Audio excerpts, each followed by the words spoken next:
Hi everyone, I created a sample autobiographical incident essay to help you figure out what your essay should look like. So I'm going to read it to you first and then I'm going to show you a few things.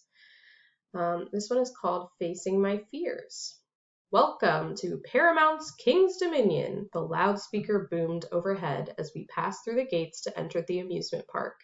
This was not my first visit to King's Dominion, but I knew that this time would be different. My cousins, Jeff and Nicole, had been bugging me for weeks about riding one of their favorite roller coasters, the Anaconda. Last time we visited the park, I had so much fun riding roller coasters, but I felt really scared of riding the Anaconda because it had a loop and a corkscrew. I was terrified of going upside down.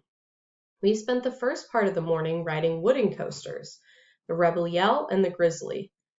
So, Rachel, what do you think about riding the Anaconda after lunch? Asked my cousin Jeff as we ate our pizza. I'm still feeling really scared, I responded, knowing that my cousins would not let it go.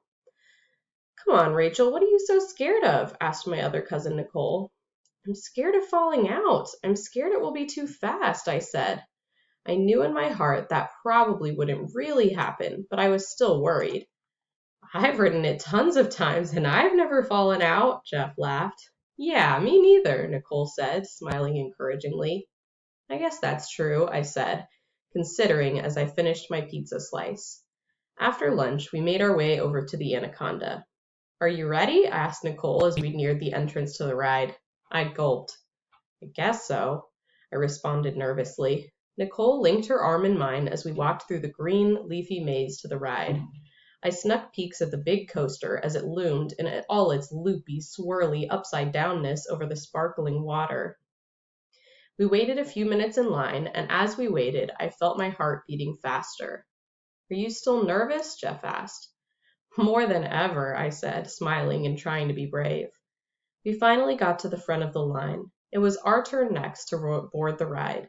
As the ride train pulled into the station, I felt my knees start to shake. We got into the cars, and I pulled the harness as tight as it would go over my head. I pushed down on the buckle as hard as I could to make sure I felt safe. After everyone had been checked, I saw the station attendants give their thumbs ups. Ride on, the attendant said, smiling as the train slowly pulled forward onto the big hill. I looked out over the lake as I listened to the click, click, click of the chain as it pulled our train up the big hill. My eyes widened as I saw the first loop. We approached the top of the hill. I felt the sweat on my palms as my hands gripped the metal handles of my harness tightly. My heart was pounding. I saw the front of the train begin to turn the corner and descend the first hill. Suddenly, whoosh, we were down the hill. My eyes adjusted to the darkness as we plunged into the tunnel under the water, and suddenly, we were moving into the first loop. I felt as if a huge hand was flattening me in my seat, pushing me down as we looped upside down. Then it was over, and we zoomed around the next curve. Wow, I thought to myself, that was pretty fun. The rest of the ride went by in a flash, and I barely even noticed the corkscrew as we twisted and turned through the rest of the track. So, what'd you think? Jeff asked me as we walked down the exit ramp, grinning. That was awesome, I exclaimed, my cheeks pink and my hair windswept. Volcano next? Nicole asked. Sure, I responded, no longer even thinking about the upside down time involved. So I'm going to show you guys a couple of things here. So when you write your autobiographical incident essay, you want to make sure that your story has a clear beginning, middle, and end, and you're focusing on the more exciting parts of the story, right?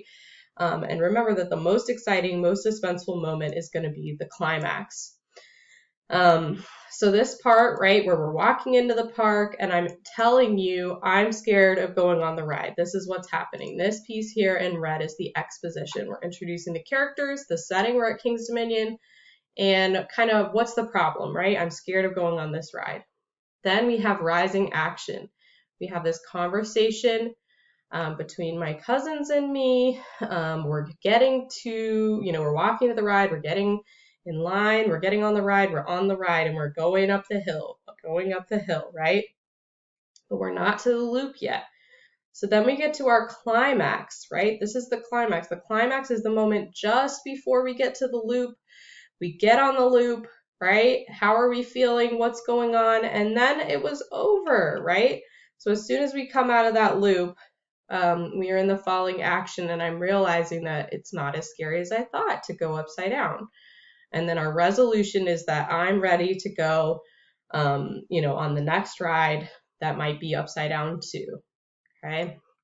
So that's all the parts of the plot diagram, all the parts of plot. So you should have all of that stuff in yours too. And if you realize, my exposition or my rising action are super, super long, and I don't have anything that could qualify as a climax, then we need to make sure that we're focusing on, making sure that makes sense. A couple other things that are required here for this assignment, you need to make sure you're using first person point of view. So I highlighted for you guys some of my pronouns that I used, right? That we can tell that this is my first person point of view, I, me, my, we. And then you want to make sure you're including your own thoughts and feelings.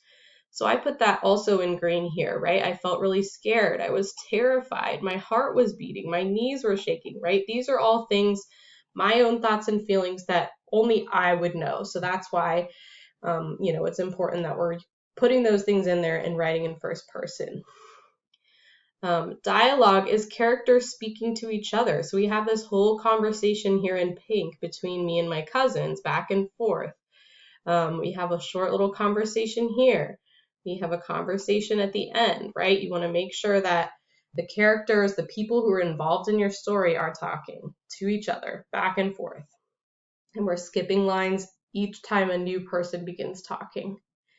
And then you want to try to use descriptive language, right? What are you hearing? I'm hearing this loudspeaker. What are you seeing, right?